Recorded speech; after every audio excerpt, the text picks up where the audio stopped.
Hey guys, Dr. Scott Self here, the Functional Metabolic Doc. Tonight I am joined with my colleagues Kristen Riley and Arnold Kolozsvari from Revive. We're extremely excited to share this information with you tonight.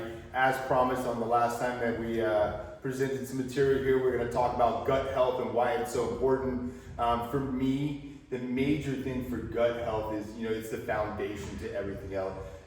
And we're seeing it so much now that people are having digestive issues, and it's just leading to wreaking havoc on the rest of the system. So for me, starting there, building back up is huge. And I don't know how you guys, and I know we've had some conversations, but your importance, the factors that are important for you with gut health that you've seen with your clients. It's all sorts of, unfortunately, as you know that in the fitness industry, obviously, first and foremost, we want to figure out some nutritional plan. But nutritional plan is even if the best nutritional plan is being proposed to the client, it's not going to work until certain cleansing protocols are going to finally allow the body to actually absorb the nutrients, and therefore, we can get the benefits of the proper macros of the protein, carbs, and fats and whatnot. But until then, it's not going to happen. And a lot of people are, unfortunately, because of their running lifestyle, what they do is they're in constant inflammation, and it starts from the gut, of course. So because what they are eating,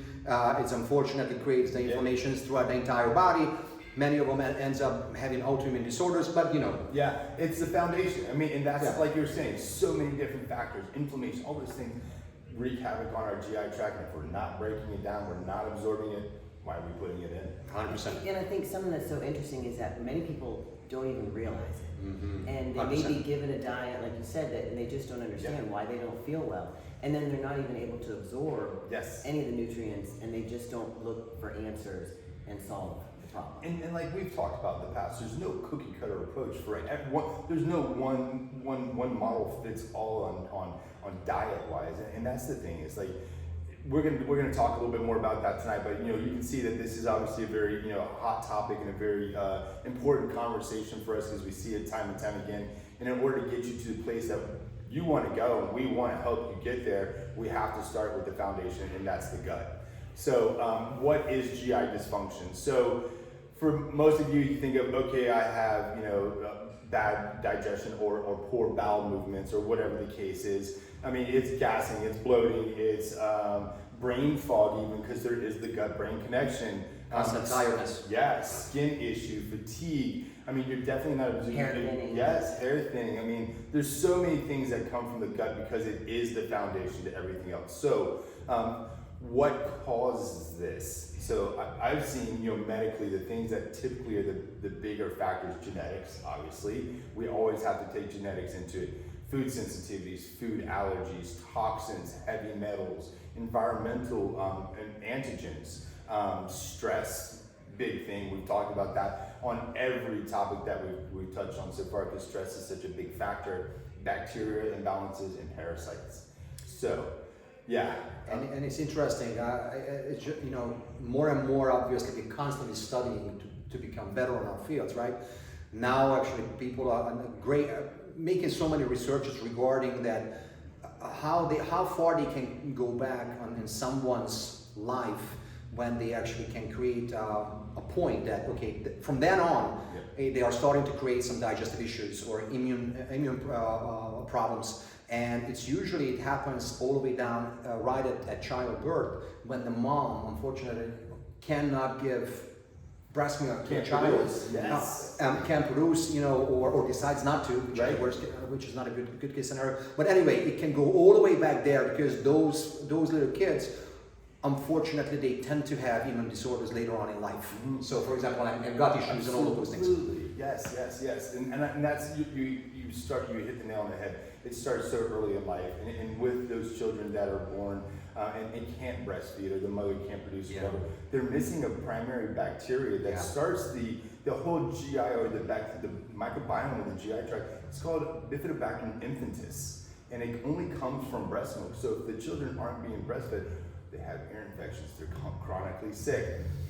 You hear a lot of the same things starting at that age, and then it just builds from there. You can throw in different bacteria, but if you're not finding the appropriate balance, you're maybe helping another one grow that doesn't need to grow. Yeah. So, and then I don't know about you guys, but you grew up in a household with 2 working parents.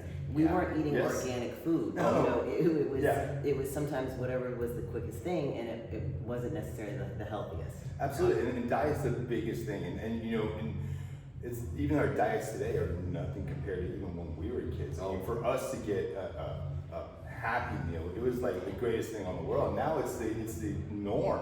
Happy Meal is quick and easy, and it's inexpensive. So it's a tough situation sometimes for families. And so, I mean, I'm seeing so many younger patients come through with GI issues, acne through the roof, skin irritations, and they're like, well, what is this coming from? Well, if we are what we eat, what are you eating and what's presenting on your skin? 100%. And actually, on that terms, I guess much luckier than you guys did, because my parents actually hardworking blue-collar people that on the weekends the protocol was to go out to the garden, which was a little bit further away from our townhomes, and I was growing up in a garden, so whatever fell down from the tree, I knew that it was sweet enough. I have a sweet tooth, so I knew that fruit was sweet enough. So even if the little worm was coming out from it, I was eating it. But what I'm trying to say is, I was able to eat whole foods basically as I was growing up, and obviously my parents needed to make sure that the garden is actually stays healthy, but they didn't use so much chemicals now what they are using nowadays. So even though I shouldn't say that it was organic, but it was as close as it can be, right? So I'm very lucky, and even what we need to eat. So it's cultural differences. It makes a huge in our upbringing and how we actually create a longer, healthier life or whatnot, or vice versa. I remember that it was a tradition that at Christmas time we needed to cut down the pig, and it was spread between the family members, and we made the fresh kolbas, the fresh other things, bacon and whatnot from it. So again, it was organic in certain cases because there was no additives to it. So even though I remember that was my favorite meal back in the day, but it created a decent gut health, because I used to have this amazing bread, which back in the day, the bread, if you remember, it went bad probably like 3-4 days. Right? Nowadays, you can put it in a shelf for 2 months, you take it out, it looks the same. Right. That's the problem. So preservatives, additives, endotoxins, so many different things. Even all the chemicals that we put on our foods. Beyond that, everything's being so modified these days. Hormones, antibiotics. I mean, what are we consuming? 100%. We are what we eat, and we're wondering why we're having so many endocrine issues. And I'm seeing it clinically on the rise, and it's scary to think that our younger adults are experiencing this way more than us. So you said that we had it easy, but I think all of us really had it easy compared to the generation 100%. now.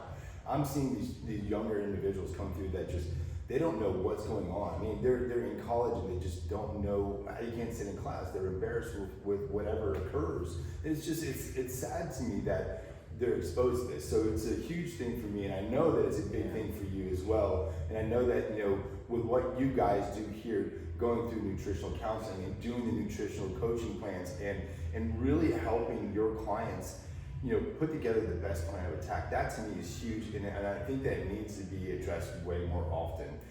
So the reasons why we're talking about the causes of these is because the complications are just as important, if not more important than the causes. I mean, the complications of GI dysfunction or chronic GI issues, and you could probably attest to this, and I'm sure you've seen plenty of clients come through that like, well, I can't take this, or I can't take that, or I can't eat this because I have this issue. And so with that, they do have nutrient deficiencies. 100%. If they're not absorbing it, they're for sure nutrient deficient. If they're nutrient deficient, does the thyroid slow down? Does their digestion slow down? Does their hormone balance look normal? Does their blood sugar normal? All those things have to happen in the gut. Are they having depression? Are they having any issues there? Where is serotonin made?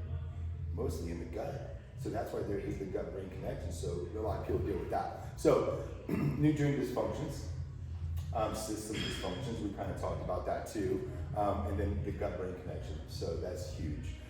The major thing is autoimmune. And one of the things I wanted to touch on too that I think you said is huge, you were mentioning how you're seeing it at such younger ages. And this is not an age that wants to talk about bathroom issues. No, They're it's not an going to go inconvenience for them. I don't want to go to the E- bathroom. Exactly, and they're also not the ones that are going to go to be tested, because Right. some of these things you may be taking magnesium every day, or vitamin D, or multivitamin, and you're just not absorbing it. Right. Whereas you think that you're getting what you need because you take that multivitamin, and unless you go and get tested, and I know you're going to talk about that later, but so it's unfortunate that for some of the youngest, and even I would say some of the younger parents, so if you're a mom and you've got young kids, you're not usually at the top of your priority list. You're caring for family, you're caring for maybe aging parents, and it's just a matter of not taking the time to really even determine where you're even deficient. So you're not even really sure where to start. Exactly, and it's very difficult, especially with a big family. You have a big family, you feed the masses, and you're not trying to, okay, well, you can only have this and you can only have that. You're just feeding everybody. So I completely understand that. With GI dysfunction, the biggest thing for me besides the nutrient deficiencies would be autoimmunity. And I know that you have quite a big history. The two of you have some history there on what you've done and worked together, even for your own personal story. And if you would like to share a little bit of that with us, that way we can understand, the complications of GI dysfunction, but even bigger, why it's happening autoimmune-wise. Because for us, and understanding medically, the GI tract has tight junctions in it, and that's what keeps the bad things from seeping through the lining. And as inflammation gets more and more, those tight junctions open up and bad things start to seep through, getting into the bloodstream, causing autoimmune conditions. That's what we see. It's a trigger. That's what autoimmunity comes from, the trigger side of things. So with that, if you would like to share your story with us a little bit on what you've experienced and what you guys have done to improve health. Well, and if you want me, I'll go ahead and go first, and then you add in. So interesting. So for me, there's a little bit of family background, so a little bit of genetics plays into. So I wasn't completely shocked when I found out I had more digestive issues. My mom has some issues, and again, though, back years ago, there wasn't things that you tested for. So those were things that, as she got older and was tested for, it was not a shock that I had some of the same things. But interestingly enough, so for me, I had gotten to a point. It's funny, that expression, you have to get sick and tired of being sick and tired. Yeah. And I think, and for people watching or listening, I think you have to get to that point before you decide that you want to make a change. And so I had tried many, many things. I was working out, I was thinking I was eating healthy, but feeling miserable, bloated all the time, bathroom issues, lethargy, all these things that we talked about. And what had happened was my family did a little long period of travel, and when we came back, I came to Revive because I was hoping, and I'm just, you do get to a point, I was early 40s, the weight kept coming on. Yeah. I was eating healthy and nothing was happening. Typical metabolic response. I went to my family practitioner at the time, and I will never forget this. This was the turning point for me. The family practitioner did the blood work, which came back in a normal range, a basic blood work, nothing. Normal reference ranges. A basic blood work. Yep. And I remember he looked at it, and his words to me were, "Well, this is your body's set point." And I looked at him and was like, he said, "This is the point at which your body is most comfortable and wants to stay at." And I kid you not, I went to the car and I started to cry. And I thought, here I was, early 40s, and I thought, well, I don't want this to be what the next 50 years are. Good. I want the next 50 years to be active and vibrant and healthy and fun. And I thought, this is pretty miserable. I know people said middle age was miserable, but this was going to be miserable. So I came into Revive, and I thought, okay, let me just try a different form of workout. That's actually how I come in. I thought, okay, well, CrossFit wasn't working for me, running wasn't working for me. I must need a different form of workout. Right. So you're not the only one. There's so many people. It's this diet or it's this workout. It's going to do it. No, it's a combination of everything. And I'm glad you figured that out. And clearly, I must, in my mind, in my female brain, I wasn't working hard enough. Okay. That must be what was missing. So I was clearly not working hard enough at it. And I remember at Revive, they have, and they still have it. So all along the wall, you have the transformation pictures, and there were different kind of models and a couple of bikini competitors. And I remember I looked at that, and there was a little spark, and I thought, my first thought was, you're way too old for this, Kristen. That time has passed. And I thought, well, wow, wouldn't that be a crazy goal? Because one of the women was not young. Yeah. And I remember I asked Arnold this, and I said, do you think I could ever do that? And his exact words to me were, if you work hard enough. Yeah. And that's when we started the work. And the reason why that's important to mention is because for he and I to do the work, to put me in a bikini on stage, to compete against other women in a bikini on stage, I had to chisel away at everything nutrition-wise that was a potential problem. Whereas normally, you know, I'll be going to pick up the kids. Okay, so your stomach's a little off. Wow, I must have eaten something off today. Wow, why am I so bloated? Why is my belly expanded 2 inches, you know, by the afternoon? These are all checking the boxes. You know, right, and I'm looking at this and I'm thinking, okay, I'm gonna put a bikini on stage, and I have to be on stage at, you know, say 9 a.m. and then again at, you know, 8 p.m. I didn't want to look like I was in my first trimester up there, but that's how we would get sometimes. And so all along the way, we would communicate. So he would give me, you know, a meal plan, and we would work through it. I would say, here's what, you know, this worked, here's what happened here, and we would just continue, it seemed mostly, to eliminate. Yep. But we got to a point where, you know, we knew certain areas and groups. And during this time, he also guided me in, you know, we kind of said, okay, you need to go, we need to get some testing done. So, you know, had the, you know, the colonoscopy, I had gotten diagnosed with diverticulitis. So that eliminated another whole a whole set of foods. Right. Now, even though nowadays I know they say that it's not necessarily every person has the nut seed issue, I'm the nut seed issue person. Had to be dairy free, had a gluten intolerance. So you're trying to prep for a show, despite all these things that I can't do this, I can't do that. Exactly.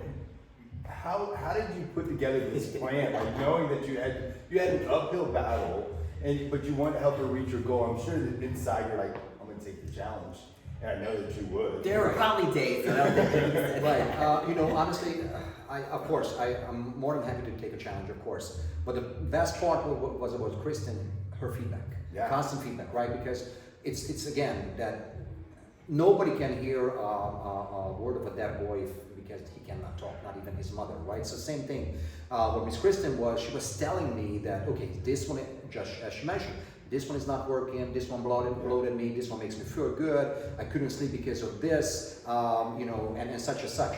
So obviously because of that, we went through after that, I already created cleaner and cleaner meals, of course. I knew that exactly from the experience, and not just from the nutritional background, but from the experience of working with so many clients, that, okay, I know that this one, no matter what, this particular vegetable, like in this case, for example, cucumber, instead of broccoli, it's going to be much easier to digest. Whereas we know that many people, okay, let's eat the cruciferous vegetables because it's full of nutrients, has some protein in them, so it's just so good for us. But as you know that for example, even a person who has thyroid issues, they cannot eat Brussels sprouts, right? Yeah, you know, things of that nature. So there's so many things what I already knew after all these years, what many doctors are, oh, you need to eat that because it's so good for you. No, it's not.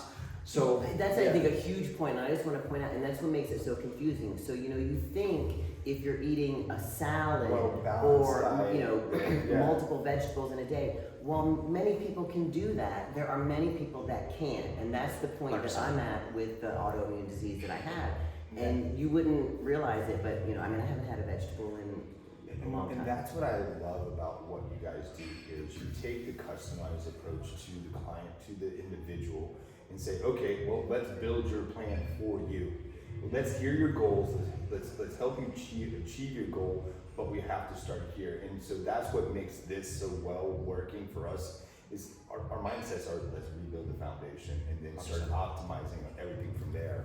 So I mean, go ahead. Yeah. So you know, we struggled through, and I think we did great. Yeah. And then the interesting thing. So for me, one of the turning points was May of 2021. Okay. I received my second COVID vaccine. Within 5 days, I had lost 7 pounds. Oh, wow. And I was going to the bathroom 11 times a day. I couldn't go to the grocery store without my daughter because she would finish shopping while I was in the bathroom. So, you know normal for that, right? The rule of thumb for normal digestion. It's one meal in, one meal out, so it should be roughly, be about 3 times a day. And so many people see that as an inconvenience, but 11, oh my goodness. No, we couldn't. Poor thing. You can't function in your day. No, I can understand that. And luckily, I had already started treating with the gastroenterologist, so I had already been dairy free. I had already been clean eating, and we were tracking why do I have this kind of bloating. So he was able to get me right in for a sigmoidoscopy, and because with microscopic colitis, you can only detect it under the microscope. Right. And so I was diagnosed in June, a month later, with microscopic colitis, which is, I've heard this described as the stepsister of the irritable bowel diseases. So it's not ulcerative colitis, it's not Crohn's, it's called microscopic colitis, and I will have it for the rest of my life. Now, it won't kill me, it won't increase my chances of colon cancer. However, it will never go away, and it affects every single, it is affected by every single thing I eat. And that's the thing, is like you talked about, like we talked about in the beginning, genetics, we're all predisposed for everything.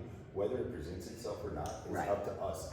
Trauma, a trigger, something causes a trigger, right? What You just don't know. So, could it have been an underlying issue that was quiet most of my, fairly quiet, and something like that kind of set it through the roof.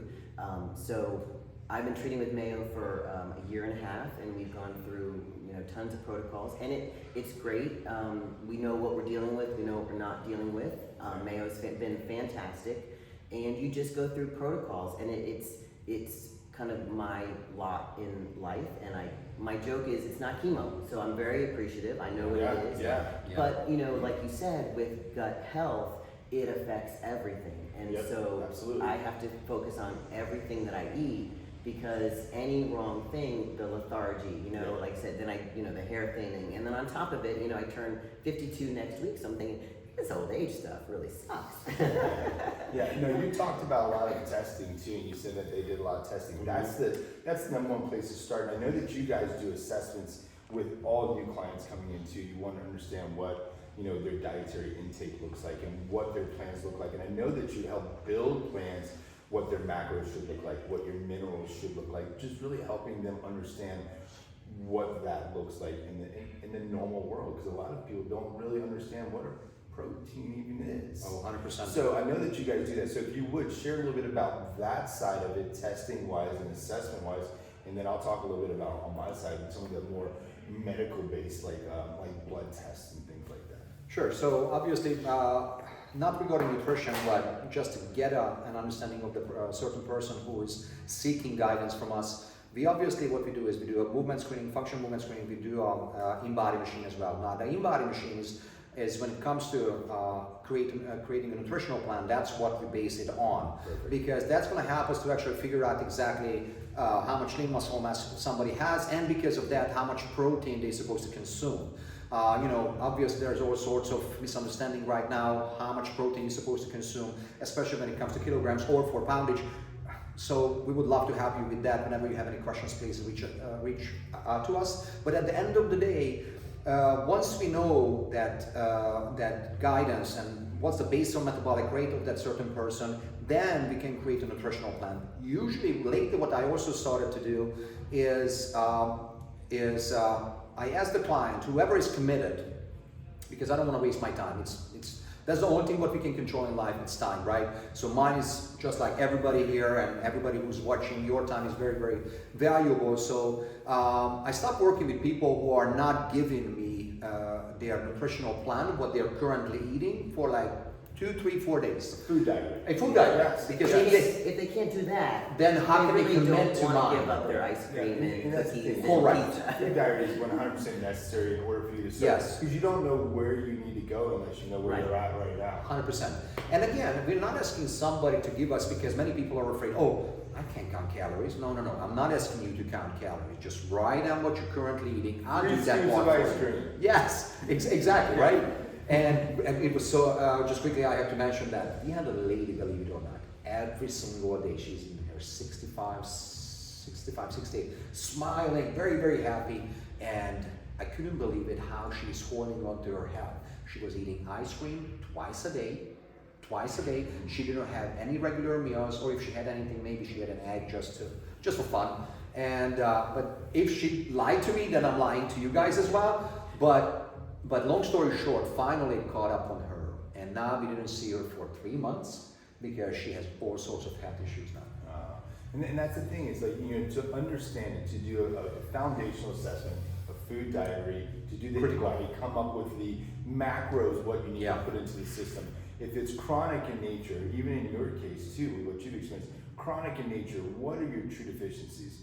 That's where the testing comes in that I do.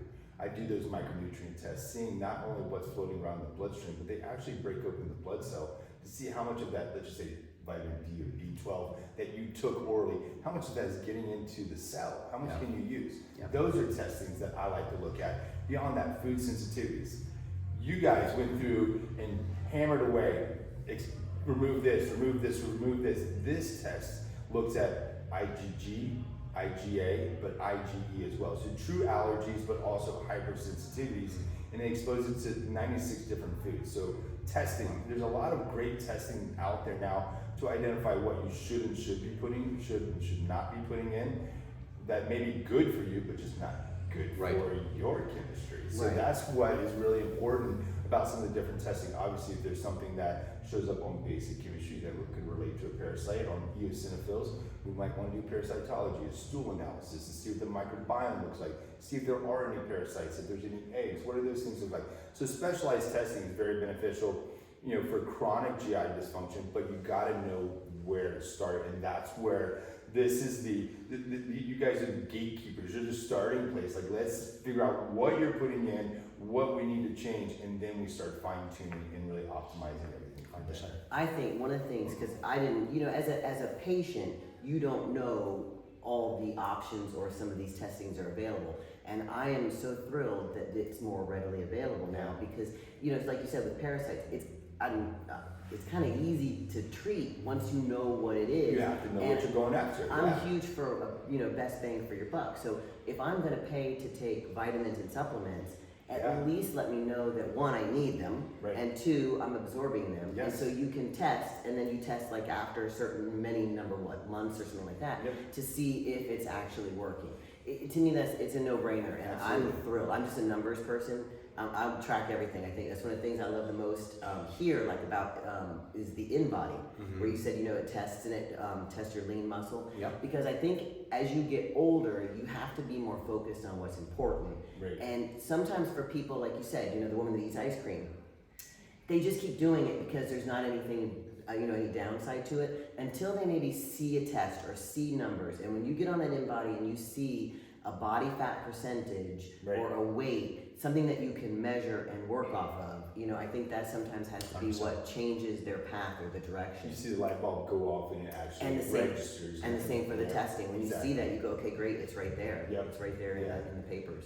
And that's what I think with the testing, it just gives us that. And like I'm glad you mentioned the supplementation, because we can all, and what I think my mentor mentioned it years ago to me, I love the quote, I could throw supplements in there all day long. I could throw every supplement under the sun into your gut, but unless you're absorbing it, you're wasting your time. And in an ideal, when you take a supplement, you're absorbing maybe 50, 60% at best if you had perfect digestion. If you have any digestive dysfunction, you're maybe getting 20 at best, 20% of that supplement. So you're in fact wasting your money. And it may not even be worth that 20% because the digestive upset, like for somebody like me, the bloating and problems, it's just worth it to not. Which then leads the person into more nutrient deficiencies, and it's just this vicious cycle. Exactly. And then they're 50s and 60s, and it's now hard to come back. We're dealing with those issues. So things that would treatment-wise for this would obviously be doing nutritional counseling. That is what both of you have a lot of knowledge and that's your expertise. These are things that you can help people put together those plans. I know that's what your certifications are into, right? So, and so those are some really good things. Can definitely help you there. Dietary, macro, micronutrients too. But then supplementation is huge. I love to start off with something that I call a GI synergy protocol. I don't know if I've mentioned it, talked to you too much about it, but it starts with the liver, gallbladder. It's a primary site for detoxification, clearing things out. Really that's what our body's doing. Breaking things down and kind of sorting through and saying, keep, get rid of, whatever, you know, and so all the enzymes have to come from there. So GI synergy starts with the liver, gallbladder, clears out the whole GI tract, good and bad bacteria, rebuilds the lining of the endothelial lining of the GI tract, and then repopulates it with good bacteria. So it's usually about a 5-week protocol that usually works pretty well for a lot of my GI patients. So it's simple things, but just resetting. This is something that I personally, I do this often. I do it at least once or twice a year for the full protocol, and then just the liver side, I do it 3 or 4 times a year, just because I want to make sure that my body is working the best that it could. So I think it's tough for people. They're bombarded with so many different supplement options and advertisements. How do you know what's right for me? You know, and they don't know. So I think I'm a huge proponent of supplements, because if I can absorb it and it's going to be beneficial to me, I am all over it. Yes. And so I think just learning and having a trusted person that says, no, don't do this. You need let's do this. Let's see how, and measuring along the way. You just can't beat that. I mean, because then the person that orders on Amazon, you just don't even know what you're getting. Exactly. It's kind of scary. It is. It's very scary. I mean, and I'm sure you guys have both seen it, and I would love for you to share, you know, any stories that you have about that. You know, people coming in, they're taking this list of supplements, and you're like, I'm doing all the right things. I'm eating healthy. I'm taking these supplements, and you look at this, you're like, what are you doing? And that'd be huge. He looks at some people's shakes that they bring in, or in the ingredients. Yeah, so that's another thing why we are we care about our clients and patients and whatnot. Because yes, when it comes to supplementation, especially because the FDA is not regulating them, you know, you can put anything into your system, and yes, it says like it has 10,000 IU, International Unit of A vitamins, but at the end of the day, it's all synthetic vitamins, which is the last thing what you want to put into your system. You want to make sure the vitamins, for example, are from fruits and vegetables, so it's actually regular whole food. I mean, that's what sources. Yeah, clean sources. That's what we started to talk about at the beginning. That you know, what's the difference eating a hamburger or me eating sausages, which was freshly made, right? That's where the digestive issues can come from. Now think about it now, because you think that you're doing something good for yourself, you're eating a synthetic vitamin, or you're eating a protein just because it's endorsed by a famous actor or actress or a sports star, but nobody shows you the label, and it's sucralose in it, asulfame potassium, has all sorts of additives in there, fillers, endocrine disruptors. Yes. And then you're wondering why you're feeling bloated. You're actually then getting all of those results, what we have been talking about for the past 30 minutes, is because the garbage what you put into your body. So again, vitamins, protein powders, all of these good things, yes, they can benefit you, they can also harm you. Yeah. That's the bottom line. Yeah. And so you just got to know what you should 100%, be and where you're at. I mean, I've seen patient lists come through like 3 pages long of all the supplements they're taking. I'm like, whoa. Beyond that, there's so much redundancy in some of the combination things, and I'm sure you've seen it all too.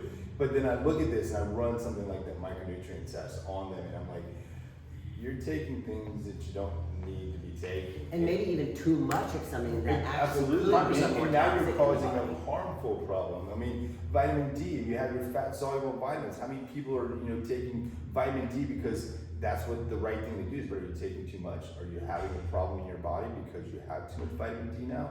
Because it's fat soluble, it doesn't break down the same as the other waters. 100%. So yeah, definitely. GI dysfunction it's really becoming a bigger issue, and I think it's really related to what we're putting in. I mean, we've harped on that. Genetics plays a role in it. We know that. We know that there's triggers, things that we put in our body. I'm not gonna jump on the conspiracy theory side of things, because that's not my world that I want to live in. But you had the second round of COVID shot, triggered, things started happening. What do we talk about with autoimmunity? There's so many possible things that could cause those things to expose themselves, and we just don't know what it is. Absolutely. So, I mean, if we can try and live our lives as clean as possible, try to have the foods that are as clean sources as possible, hormone-free, pesticide-free, try to, grass-fed, try to do the right things, and make sure that what you're putting in is the right things. Absolutely. And keeping your body moving. That's the number one thing. I mean, movement is life. So, and that's why I love the assessments that you do here and the follow-ups that you have with patients, and then the nutritional counseling. That's just, it's hands down the best thing. So thank you for that. Thank you. I appreciate the opportunity. So for that, that's really, did you guys have any other major things on digestion that I failed to mention? that you wanted to bring into it? I think for me, and I'll take it just a little bit out, a little further, kind of back to the, feeling sick and tired of being sick and tired. Yes. And, I think. I love that. That's my motto, I think. And it's not just for women, but, men as well. And men just don't talk about it. I don't think you guys talk about it as much. Women, we're a lot more likely to talk about it with, with peers.